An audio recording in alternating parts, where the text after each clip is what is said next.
In MOER, to enter a manually graded assignment, maybe assignment you gave on paper or in a different system or a project the student worked on outside of the system, we're going to do that from the gradebook. So we start by clicking into gradebook, and in the top left hand corner you'll see offline grades.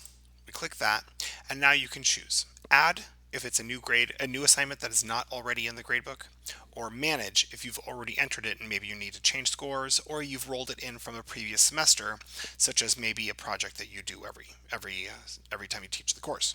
So I'm going to pretend that it's a new course or a new project. I'm going to say add, and in here we're going to give it a name. We'll call it um, playing around.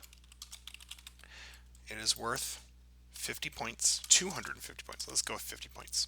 When was it due?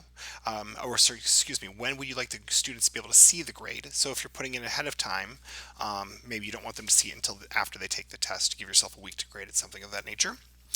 What gradebook category does it belong in? Do you want it to count in the gradebook, not count in the gradebook, hide from students, all the typical settings that are in MOER. Should tutors be able to view it?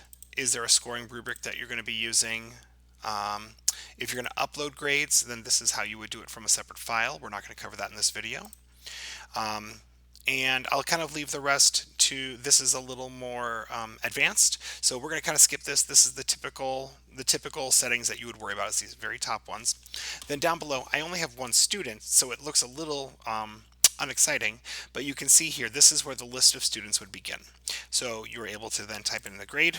I'm going to say David got a 45. I'm able to type in any feedback. Great job. And then I would be able to continue on simply by hitting enter, I do believe, to go to the next line. If there was multiple, but it's either enter or tab. I believe it's enter.